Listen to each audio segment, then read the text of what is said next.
Welcome to Talking Heads on USA Global TV, starring the one and only wonderful Dr. Jacalyn. It's a prestigious place where world-class influencers and experts meet, and where you'll find the most trusted advisors and coaches for all things in life and business. Visit usaglobaltv.com to sign up for our newsletter, get the value you need, and be first in line to learn about events and giveaways and other valuable content. Connect with us. Email Dr. Jacalyn at usaglobaltv.com to talk about how you can become part of USA Global TV. That's USA Global TV, where the doctor is always in. Everyone, welcome and happy holidays to you. I'm Dr. Jacalyn Kerbeck, and this is USA Global TV and Radio. Our show today is the Corner Bookstore, and we are featuring a return guest, which I always love.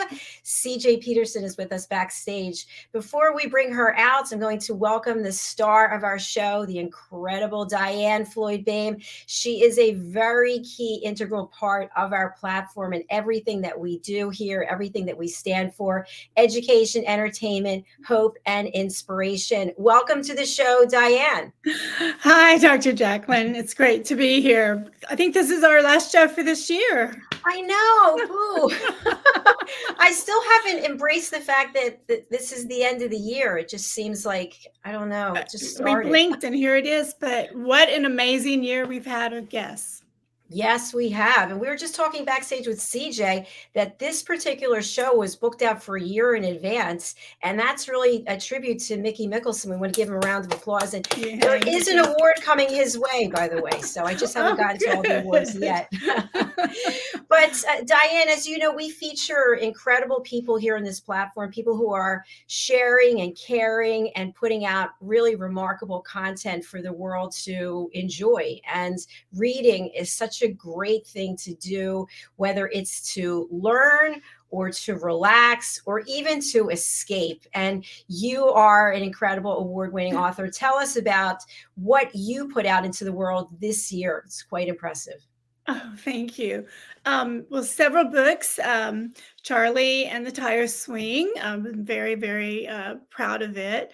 And it's an intergenerational book about a little boy who ends up with a tire swing, and will have several or many stories and adventures with Charlie on his tire swing. So imagination galore. CJ Peterson, who is also the owner and founder of Texas Sister Press that we'll be interviewing today. They are one of my publishers, and we did A Time to Fly, and that one's doing really well. And it's all about a little bird who doesn't want to leave his nest. He's just so content being home. And his mom's like, you kind of outgrew that nest. And before you knew it, the mom tells him not to be afraid to fly, and they take off, and he goes to see the world. And then A Song of Peace, I love, again, by Texas Sister Press. And it's all about a little boy who wishes for peace on earth. And with the help of his wish going viral, something magical happens. And for a moment, there is a little bit of peace and harmony. And there's a little twist to how that story is. There's a lot of books about peace, but this one is kind of cool, the way the twist in the story and a surprise at the end. So I'm very, very proud of it. And I forgot to mention that OC Publishing did Charlie and the Tire Swing. So it's a great year, and I have books lined up for next year, which is, can't wait to hear what happens with all of that. So and there we go. Congratulations, DIANN. That is really fantastic. You have had a remarkable year. And so I'm going to just take a break right now so we can go right through with CJ. We're going to take a look at two of your clips of your sponsorships about your work. So let's take a look at them, and then we'll bring out CJ. Great. Thank you. Hello, boys and girls, and welcome to Story Garden. Your host, DIANN BOEHM. I'm so happy to have you here today. DIANN FLOYD BOEHM tells wonderful stories that warm the heart, spark the imagination, and unite people and families across generations. For children, Diane's Harry the Camel connects with all of us who've ever wondered how different our lives might have been if only we'd been born something better, like a wonderful horse instead of an ordinary camel. In the end, we all learn along with Harry that there's nothing better than just being yourself. Diane's little girl in the moon looks down on earthbound children and wonders if they know she's just like them. A story of love, home, and the bond between mother and daughter, its powerful theme that we're each of us different yet all of us the same plants a seed in children that promises to blossom within a loving and trusting grown-up.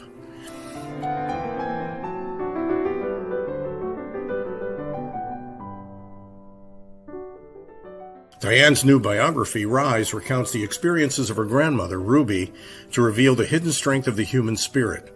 Ruby's story inspires all of us to become the best versions of ourselves. You'll find all of Diane's delightful books and much more at DIANNFLOYDBOEHM.com. Visit DIANNFLOYDBOEHM.com. That's DIANNFLOYDBOEHM.com. Kapayapaan, kapayapaan, kapayapaan. Diann Floyd BOEHM's A Song of Peace tells the story of a young lad named Tommy whose fervent wish for peace on earth touches the hearts of his friends and family, spreads to his community, and eventually unites the whole world around making his dream of peace a reality for everyone. Sit down with the children in your life and share Tommy's amazing story of love and hope. Sing your own song of peace and invite the children to join you. Tommy's tale is more than just a story. It's a movement, and everyone's warmly welcome to take part. Kapayapaan, kapayapaan, kapayapaan, kapayapaan.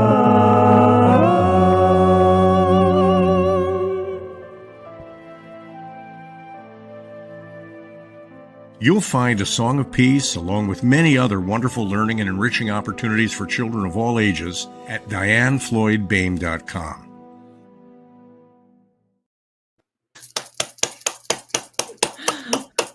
And there's another one coming. We're just, Alcini, where are you? Okay, that's another story. Anyway, so tell us where you met CJ, and we'll bring CJ right out. Sure. CJ might have to remind me. All right, let's bring been a CJ while. out. CJ, come on out. How are you? Welcome. Thank you for having me on. First of all, one thing I do need to say is Diane's book, A Song of Peace, is actually a Story Monster approved book. Oh, yes. That's going to be Wow. so. Congratulations on that. Excellent. Congratulations, Thank you, Diane. CJ. But yeah, we went through an author group. So, That's right. and then she reached out to us and my sister and I, who were the founders of Texas Sisters Press. And she said, hey, I got a book. And Diann has this way of writing these really sweet, heartwarming books. And her illustrators do really, really well with them as well. So, So I kind please of say you. no. Yeah, fantastic. Thank you. We actually have a comment from another author who's been here, Cindy. Hello, Cindy Flo. Great inspirational books. Cindy's Nice to one have of our you. Texas Sisters Press authors as well. It's fantastic. And I love how the work that you're doing, all the authors are supporting each other. We were talking a little bit about that backstage, how it's not a competition. It's really an uplifting of everyone. Exactly. For Texas Sisters Press, we call them the Texas Sisters Press family. So if you have a book published through Texas Sisters Press, you're part of the family. So when any of our authors go to launch a book, if there happens to be an author who's already been published through Texas Sisters Press that matches that genre, we pull those in first before we invite any other ones to come join us. But it's all about like a cross promotion because everybody shares about everybody's work. And that's the beauty of how the family works together. I love that. And I love that it's a family it's really heartwarming as opposed to so much strife in the world and people knocking each other down, and this community is lifting each other up. So well done. Yep. The author world tends to do that. So Yeah, it's unique, I think, in a lot of ways. We need more of it for sure. Mhm. But you had a launch of your own in September, correct? I did. Yeah, tell us about it. It was Chain Reaction. I've written, this is my 18th novel. Wow. It's my 18th published novel. And this one is a time travel sci-fi book. It's where the great-great-great-grandson comes back to the great-great-great-grandmother, and they go back in time to purposely change their family history because his is the last in their line. So it's kind of a reverse butterfly effect. They're purposely going back and changing like key choices that may have shrunk their family line through the time. So they go back to 1813, they go to 1922. And of course, I'm an 80s kid, so I had to land them in 1987. You get to kind of step back into those. And then what I did with it for this year's Texas Sisters Press is an annual Christmas anthology. And so this year, what I did is I try to put like a little bit of a story from each one of the series into a Christmas version. So this one was called The Christmas That Almost Wasn't. And it's mentioned in the book where they go back to 1650 Ireland and bring Christmas to the clan that wasn't able to do it because Cromwell had outlawed Christmas at the time. So it was my first kind of toe dipping adventure into historical fiction. And it was fun. It was stressful because did you know that bobby pins were not invented until, a certain point? And I had to find out, okay, when were Bibles put into the hotels and when was this invented and when was, because I had to be very careful, especially with the 1813 stuff of what was going on. And actually that when they went back to the Battle of Put in Bay. So they were actually there during the battle. So it was fun. It sounds like a tremendous amount of work, but also at the same time, what a growth opportunity to learn all these new things. It was a challenge. I like to take things and kind of do something different. So like for the other series is the ones we talked about last time where the crossover storylines, there's like 13 books in the series. It was like trying to keep everything organized through 3 series and 2 standalones. And keep everything together. That was fun. But that had to do with like the spiritual realm crossing into the physical and dealing with it on like this plane. And then I did the Sands of Time trilogy, which I tell people is kind of like Stranger Things minus the Mind Flayer stuff meets X-Men. So that was another challenge because all of these are Christian fiction, but I tell people they're not your mama's Christian fiction. So if you're up and read something Janet Oki-ish, not happening. Gonna plainly put that out there. Writing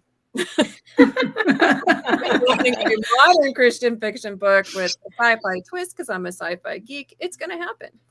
I love it. We've got a comment from someone on Facebook, Casey Rose, such a good book. There you go. Thank you. I have fun with my books. Thanks for watching and commenting. Yeah. So you already said something I didn't know, that Cromwell had outlawed Christmas. Yep. Boy, your readers they're gonna learn a lot from your chain reaction. Like that, and like bobby pins didn't exist in 1813. Wow. I used to use bobby pins all the time. I was like, how many more can I stick in my head? Exactly. And it's just different things that we take for granted. Like when did the corsets leave and when did something else come in? Like in the 1920s, it's like that's when women first got the vote because of the 1922. So, how does that affect the women still in that age? And there's just different twists and turns. And so I had to look up like some events. For example, the 1987 one was a plane crash. They're trying to stop their family from getting on it. But there was like this massive plane crash in Michigan that killed like over 250 some people. And so it was like just after takeoff. And so it's like with the 1813 one, their ancestor originally killed Oliver Hazard Perry before the war began. And so in that particular timeline, U.S. didn't win the Battle of Put in Bay, but because they were able to get their ancestor to change their mind and to go about things more diplomatically instead of pulling out the fists first or jumping down and controlling his temper, Oliver Hazard Perry was there. And as history now states, United States had won that particular battle. And that's actually what started turning the war. And so a lot of research went into it. Not as much as most historical fictions, I will say that, because I have that twist of some of like the current time period stuff going in there. But sending somebody back from 2020-ish to those particular times was pretty fun. It was interesting. I love time travel. It's really great. And the fact that you are doing something different where they're changing something in their own family history so that their line can continue. Yeah. Fascinating. A lot of times people are like, well, you're not supposed to change history. Well, in this case, they're actually purposely doing it. Yeah. But they're trying to they have to go back further and then work their way forward because they don't want to change too much. Because they don't want to affect a lot of historically significant events throughout time. You need to be very careful on what you do because there is that effect of if you step on something here. For example, if something happens and in 1922, for example, in the Speakeasy, if something happened and say there was a police raid and somebody accidentally got shot, maybe that person was supposed to help somebody famous later on, but you've accidentally done something like that. But the main premise is, are they going to change history so much that they cease to exist? So it's kind of like, what would you sacrifice for your family line to make sure that it still exists? Would you sacrifice yourself potentially? Because they don't know. Wow. We would love for you to read for us. Would you do that? I love that. Let me see. Let me find it where she finds him. Okay. She's in jail because initially she's arrested for the murder of her friend that she did not commit. Somebody had set her up. So she's in jail. It's the day that she's basically convicted. And she said a flash of light in her cell woke Tori with a start. At first, she covered her head with a pillow, hoping to shut out the rest of the world. Then she felt a hand touch her arm. She gasped and sat straight up in bed. When she did, someone covered her mouth. She sat face to face with a man she had never seen. Heart racing, she stared at him. Shh, he whispered, his fingers in front of his lips. Tori's pulse throbbed in her ears. That was about all she could hear. Who is this person? What does he want? What is he doing in my cell? How did he get in my cell with the door still locked? Is he going to kill me? Crouched in front of her, the man whispered, I'm going to take my hand off your mouth. Don't scream, okay? She nodded in response. When he released her mouth, she leaned in so he was close enough for her to hear him, but not invading too much of her personal space. Are you Victoria Elizabeth St. James? Yes, she stammered. Who are you? Why are you here? Can you do me a favor and close your eyes for a moment? She narrowed her eyes. It's a good thing, I promise. I want to go somewhere we can speak normally. She furrowed her brow, but complied. Sighing, she closed her eyes. He clutched her hands. She gasped as it felt like she was flung from her bed. It took her breath away. Falling, she struggled to fill her lungs with air. She felt the cool, wet grass under her hands, but did not believe it. She opened her eyes and looked at her surroundings in the moonlight as her only source of light. Unfortunately, the moon was in its crescent phase, so it was limited at best. Tall trees cast shadows among them. Tori shuddered.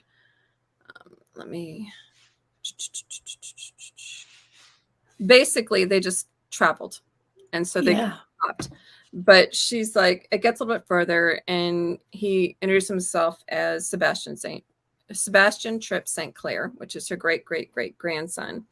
And they're talking about time travel, and turns out this is the first human he has taken through time travel. He invented this device to take him through time. And he goes, well, I'm glad you didn't throw up, because the last one threw up. And she finds out later that it was a cat that he took.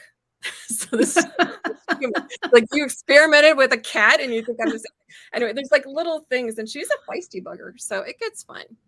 But they end up, like I said, traveling through time and having fun with it. So Yay, thank you. Dale, and all of a sudden there's somebody there and you're like, The way you read it is so great. I mean, I totally could picture everything that was going on in the cell. And then when you're reading, I was like, I could feel them traveling. So it's fun. And the further back they go, like when they go to 1813, she feels like she's being torn apart, and that she does throw up for. But kind of, they go through it and you can figure out like what's going on. The main thing about it, besides changing the family line, is she meets Patrick in 1813 and he tells her about Jesus. And she finds somebody in 1922 to talk about Jesus about, and then in 1887. And it turns out that Jesus's message is the same through time. It just, the delivery changes. And that's something that's kind of a unique twist to it. Frankie Hambrick Capers is also one of our authors. Yes. Glad to see you too, Frankie. Frankie writes, so glad to see CJ and Diane on your show, my Texas Sisters Press family. Thank you for watching and commenting. Yeah. Thank so you. the next one I'm working on, I'm pretty excited about. It's kind of been in the works for a little bit. It's called Tested by Fire. It's going to be coming out this year. And it's where a fire marshal falls in love with an arsonist before he realizes that the arsonist is her. So that's kind of a bit of, I like moral twists and the challenges of those. When's that coming out? Hopefully end of August, beginning September. Okay, I fantastic. try to target those time zones, but yeah, no, it's fun. Cindy Flo also writes, I'm continually impressed by her creativity. Oh, thank you, Cindy. So CJ, something you just mentioned for all of us authors out here, you said that you specifically target a certain time during the year to launch a book. Is that a good thing for everyone, or tell us a little bit more about that, if you will. Okay. Through all of my publishings, I've learned that certain times of the year are a little bit better than others for, actually publishing books. For example, you don't really, and I kind of broke this rule last time, but it was because it was the third book in a series. I tend to not publish in January because everybody's already spent their money on Christmas. 9 out of 10 times they don't have a lot of money for January. And then February is Valentine's Day. And then March is actually a decent time, but you're also running into the spring breaks. April's a pretty good time. You just kind of got to watch your holidays. May is a good time because people are starting to head off into summer breaks. So you have your summer readings. So that is a good time to publish. For me, I found the best time to publish my stuff is the beginning of the actual school year. So end of August, beginning September. But if I do 2 a year, it's going to land somewhere in that March, April, May zone and the end of August, beginning September zone. Anything closer to that, like beginning of October is kind of like the limit that I like to publish a book if I'm going to publish it for the year, only because you're running into a lot of the holiday crush and your book might get drowned. So a lot of it it kind of depends on your readers and what they know. Okay, generally she puts out a book here, so I'll start looking for it then. Very interesting. Well, thanks for sharing that. I hope I can break that because I have a book coming out January 14th. It was supposed to come out in December. We couldn't get the second one finished. So yeah, see, December it would have gotten lost in the holidays. So you got to kind of think like a reader and a consumer. Reading is great, but you just finished the holidays. In December, it's going to get lost in the wash between other books coming out, as well as all the holiday advertising and all of the holiday rush. So just, kind of keep that stuff in mind. Like the Christmas specials for Texas Sisters Press, we usually launch them like the week before Black Friday and hang on to them until December 30th, which tomorrow they're going to stop. So you can still get a lot of those Christmas specials now. But the reason we do that is because everything is already set in place and they can already start advertising for Black Friday, Small Business Saturday, Cyber Monday, Giving Tuesday. That stuff's already set up and ready to go. Our Texas Sisters Press family already have their ads in hand before that time, like long before that. And then we run them through the end of December in case people get gift cards because they can do them on ebooks and Amazon and stuff. So that's a lot of sense. Yeah, I love that there's a whole strategy behind it. We were talking a little bit backstage about marketing and various things that we try. And some of them are just that you had a great analogy. Tell us about your spaghetti analogy. I started off as a terrible cook. I didn't cook when I was growing up. So one thing my father taught me, I was adopted, but my father taught me with cooking spaghetti is you throw it against the wall. If it sticks, it's done. So that's a lot like advertising. It's kind of like you throw it against the wall. If it sticks, it's great. You can reuse again. If not, it will just slide down to the floor and you need to keep cooking and try something else. Yeah. And then eventually you are bankrupt and have to come up with another plan. Yes, it's kind of like every failure is a chance to learn. Yes. Okay, this one worked, but this one didn't. So if it worked, great. Keep it in for next time. If it didn't work, okay, great. Lesson learned, move on. So it's like you're creating a recipe. And once it's going to take a while to get that recipe and figure out, okay, what reaches what. And you don't want to overuse one because you're just continuing to see the same audience. You want to kind of diversify as much as you can. Makes sense. We have one of our team members here, Tracy Cram-Perkins. She's an author of a book on dementia, and she used Facebook ads, which I used when I first started and didn't get anything. Well, as of the other day, she had 1 million views. I forget how many comments, not views, but whatever it is, likes, and how many comments that people wrote, I guess because it's about dementia and surviving caregiving of dementia. But she had over 7,000 books sold as a result of just the marketing that she's been doing, that it's really what's the word? Automatic. Well, I'm impressed because I have not had a lot of success with that, but I know that some that do. So no, I am fully impressed with that one. Hands down. Yay. Good Yeah, job. she sent me the ad to look at because I thought, what am I doing wrong? I For thought, real. exactly. But that's another point to what you said earlier about how authors help other authors. Some people might have said, I'm not sharing anything that I did. You have to look for it yourself and find it. But no, she sent it right over. Yeah, I mean, there's a lot of times, like I have the Shelf Life blog. I'm a Lone Star Lit blogger, as well as I will interview authors, do book reviews on it. It's called the Shelf Life blog. It's on my website, cjpetersonwrites.com. But what I do with it is, especially on Facebook, if I see one of my author friends who has a book coming out, I'll make sure to share it over there. Because to me, it's kind of like, for readers, not every book is for every reader, kind of like not every radio station is for every listener. So it's like, you kind of gotta span that. For me, as long as you're reading, I really don't care. So I'm all for sharing everybody's books. I love that. That's And why it's a wonderful Diane, you're always person. promoting other people's work as well. Right. I'm follow the same philosophy as CJ, that everyone has written a story, and you want as many people to read it, and to touch their lives, and however you can help other authors, that's important to me. So Yeah. yeah.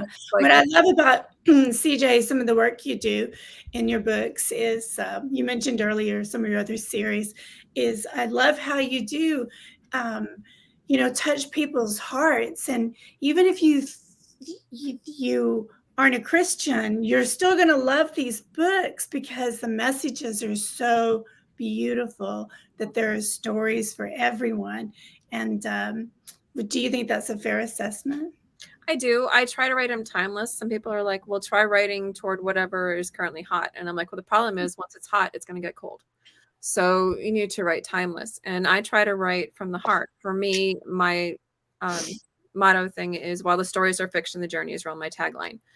And for me, it's all about the journey and taking the reader through a journey. If I can make you laugh and cry in the same book, I have achieved my goal. CJ, how do you determine how many pages are going to be in the book, or when you decide you're going to stop the story? Some of that, there are two types of writers, the planners and pantsers. I'm a pantser. I basically sit down, pray, and write until I can't write anymore. Then I'll pick it up again, read the last chapter, and keep going forward. Somehow God strings it all together. But when I go to write them, I never know how the story's going to end. I don't even know, generally speaking, how the story is going to go. I have a general vague idea, kind of like I explained with the fire marshal falling in love with the arsonist. How the story literally plays out, I don't know until it's finished. When it comes to a standalone versus a series, if it's a series, the Holy Flame trilogy was a little too long for each book. If it's within a series, I like to try to keep it about 250, 280 pages. If it's not, a standalone can go up to 300 to 400 pages. So it just kind of depends on the story itself. Okay, thanks for sharing that. I want to say hello to Judith Fish in Hungary. Thank you for watching. And Pastor Stephen in Uganda. Thank you for watching. And Sheila Murray. I don't know where Sheila is. Sheila, if you can put it in the comments where you're joining us from, that would be fantastic. So, CJ, you are a publisher, an author, a blogger, a podcaster, and a speaker. Yes, ma'am. That's a lot. That is really a lot. It is. Are you more passionate about one area than another? Well, my first love is always going to be, and always has been, writing. So writing takes on different forms.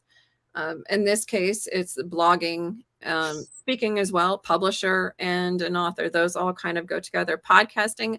One of the podcasts that I do is Book World, The Great Escape. That gives me the opportunity, me and my partner, to share the writing world and kind of give readers kind of a behind the scenes look at, what some authors have to consider to do things. And so it's all kind of encompassed together, and it's all about the journey. That's literally where it starts. Keeping them all together is a fine balance. I have a calendar that's already written out for like 4 years.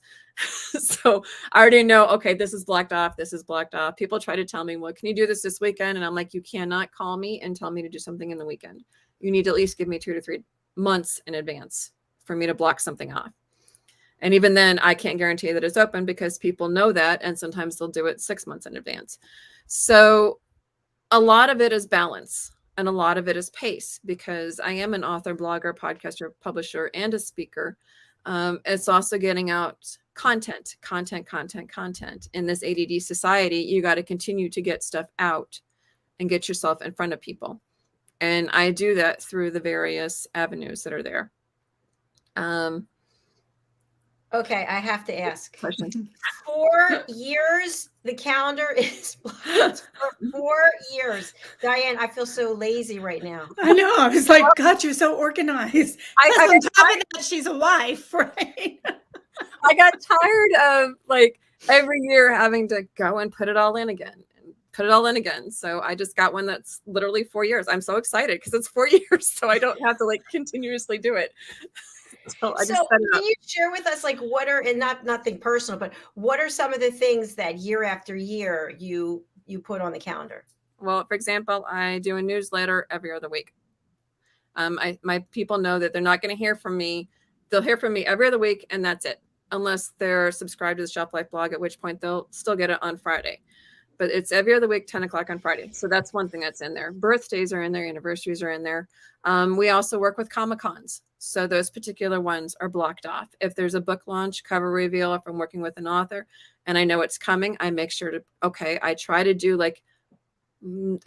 no more than like one book launch a month, because it's a lot of work to get all that out.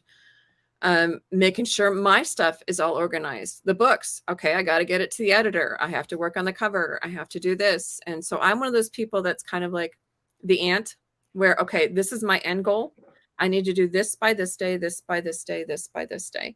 And also making sure like vacations are marked off, because that whole pace thing, you have to be able to slow down and stop sometimes so you can refresh and go, I'm ready to go. So there's that stuff. Yeah, generally speaking, those are the ones that are in there. Mm-hmm. Well, thank you for sharing that. So Diane, organized. I'm going to be back in your calendars, I can say. I tell people, if it's not on my phone calendar, it's not happening. So yeah, it's true. I have 2 newsletters, and I was doing it once a week, and then it sort of slipped. Then it was once a month. Then I didn't do it at all. Then I was doing it on Tuesday, and then Wednesday, then Thursday, and I'm still sort of all over the place with that because it's so much work. But you're right. If it's on the calendar, it's going to get done. It's not on my calendar. So yeah, it's like the newsletters come out every other Friday at 10. And then for Texas Sisters Press's newsletter, because I run both sites, TexasSistersPress.com and cjpetersonwrites.com. If there's a Texas author coming or there's specials coming, I have to do that one as well. But that one's not as consistent as the CJ Peterson Writes one.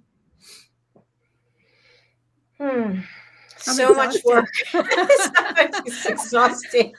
So, CJ, and I'm asking people this week, as we come to the end of this year, what are some of the 3 highlights that you had for this year? And then what are you looking to have as a highlight for next year? One of the highlights was the successful launch of Chain Reaction, because it was my first dip into historical fiction. That was a challenge that I took. One of the kind of unique highlights, so to speak, I sprained one ankle and broke an ankle in May, and then I re-sprained the sprain in August. So that took a lot out of the year. But kind of working around that was a unique challenge, and I did it. Let's see, Texas Sisters Press sister stepped out, and so I took it over completely in August. So that was a good challenge. And so basically trying to get things up and moving again on top of everything else was fun. I'm all for challenges. And like I said, the balance and the pace.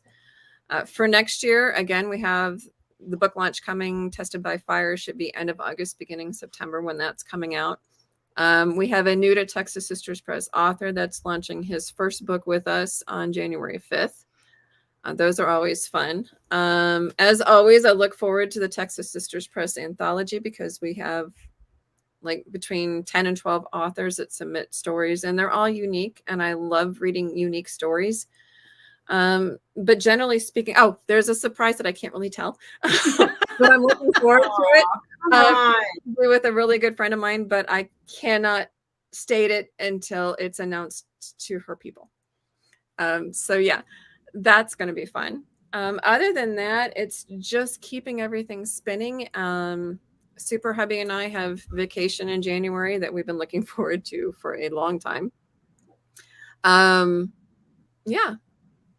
Our That family- sounds fantastic. Congratulations. Thank you. Yes, congratulations. And Dr. Jacalyn, did you catch how she refers to her husband as super hubby? I just love that. I know. I love that too. And I'm dying to know where you're going. Yeah.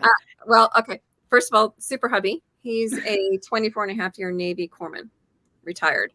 And so he's gotten pretty much most of his bones broken in his body. So I call him super hubby because he's got titanium all over him and he survives a lot. So that's where the super hubby comes from. For the vacation, we're doing a 2-week cruise to like St. Martin, St. Kitts, St. Croix, Amber Cove, Key West, the Virgin Islands, basically. Oh, Wow. sounds And Montego Bay. So we've been looking forward to that for years. Now, when you go on this trip, will you be working or you be 100% offline? That's why we go on cruises, because outside of paying for internet, you don't have internet or phone. So the Texas Sisters Press family is aware of when we are leaving and when we are coming back. But no, I try to get everything done prior to. Of course, I come back and it ends up being like thousands of emails and notifications on my phone. My phone goes crazy for like an hour after we pull into port. But for those 2 weeks, it's just family time.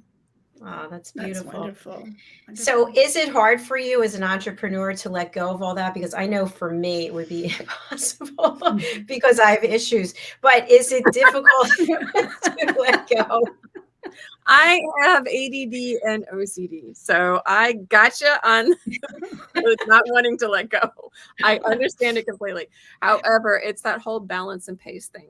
If you don't slow down and refresh, you're going to burn out. You have to pace. You have to be able to say no. You have to be able to unplug completely. And your family will thank you for it too, because you have to be able to focus on your family too. If you can get so busy that you're so focused on work that your family is just like right there. They're still there, but they're moving on without you. And so you need to make sure to connect with them a lot. So you don't want to lose that family. I think that is So a true. great way to close out our show for this year. It's about family. It's about connection. It's about reflection and self-care. Definitely. So, True. yeah. So everybody, Happy New Year, in case I forget to say Thank it. you. And Yes. Happy New Year. Diane, thank you guys so much for letting me come on today. Thank you. We're thrilled to Yeah, have you. I'm going to spotlight absolutely. you again. And if you can just, any last words you want to leave people with for the year, and then how do people reach you? Basically, everything is an adventure for me. It's all about the journey. So if you're interested in the journey, check it out, cjpetersonwrites.com. A portion of the novels, clarify that, of my novels go to various charities, and I've always done that, and it's spelled out completely before you reach the book links what charity gets part of a portion of the donations. And I usually do it at North Texas Giving Day time, where they match the donation. So you buying a book, you get a great read, and you also get to help a charity at the same time. As far as the next year, again, balance. Make sure your family comes first. Family first, safety first is always number one on both of those. And look for my new books, Tested by Fire, coming out at the end of August, beginning of September. And also the Lone Star Literary Life is going to be doing a book tour for the Sands of Time trilogy, including 6 reviews, 2 for each of those books. And that's going to be the second week in February. So subscribe. You can subscribe to my newsletter every other week, 10 o'clock on Fridays, and just go to website. It's pretty much evident where to sign up for it. It's on every page. In the meantime, have a happy, safe, and wonderful New Year. Thank you so much. We have another comment from Cindy Flo. Here's to another great writing and publishing year ahead of you. You too. Very nice. Thank you, Cindy. All right, CJ, we wish you all the best. Have a great time on your trip, and don't contact us, all right? But come back on the show. Yeah, exactly. Definitely. Again, thank you guys so much for having me on. I really appreciate you guys are the sweetest ladies I know. So Aw. have a wonderful, happy, safe New Year yourself. Thank Thank you. you. Look forward to Same to seeing you. you next year. Get some sun for us too. Okay. Yeah. Bye. She's such a great person and guest. So I'm really glad that we are able to have some laughs, Diane, Yes. and some education, have some fun. It's been a blast. I love doing the show with you. The good news is the show's coming back next Yes. year. Same time, same channel, same everything. So Everything. come back and join us next year. Diane, what would you like to leave our audience with as we close out for the year? To reflect on all the wonderful things that happened this past year. Even though there might have been ups and downs, we always learn from the downs, which makes us grow as humans. And think about all the blessings that are about to be revealed to you as the next year comes, starting January 1st. And I hope you have a very blessed new year. Thank you so much, Diane. That was beautiful. welcome. And people can reach you on your website, which is your name, Diann, with 2 N's, DiannFloydBOEHM.com. Thank you, Dr. Jacalyn. And I do hope you have a blessed new year too. Thank you. You as well. We'll be in touch. Will do. Take care. Take care. Bye for now. And as we close out this show, I just want to thank everyone. If you've been with us since the beginning, we are just about to celebrate our year anniversary as USA Global TV and Radio. It's hard to believe. In fact, I meant to tell Diane on one of her sponsorships where I give a testimonial for her book, Rise, it was Rapping with Dr. Jacalyn. That's what our show is called. And we just had 1 show, 2 shows, 3 shows, and now we have this amazing platform, and we are expanding. I announced backstage that we just met with another platform. We'll be expanding onto sharing our content with them as well. So if you would like to be a guest on any of our shows, now's the time to go over to our website, usaglobaltv.com, and book your session. And just to make it really simple, I'm going to pull up the website right now in the last few minutes that we have, just to show you what you need to do, because I've had people say to me that they're not really sure how they can book. So anybody is welcome to go ahead and book an interview. This is where you go, usaglobaltv.com. You'll be prompted to see if you'd like to join our team, which means you would become an elevated listener. You take a course for 2 hours. There's a quiz and you get a certification. You don't have to join our team. That's an option. We would love for everyone to learn how to listen at an elevated level.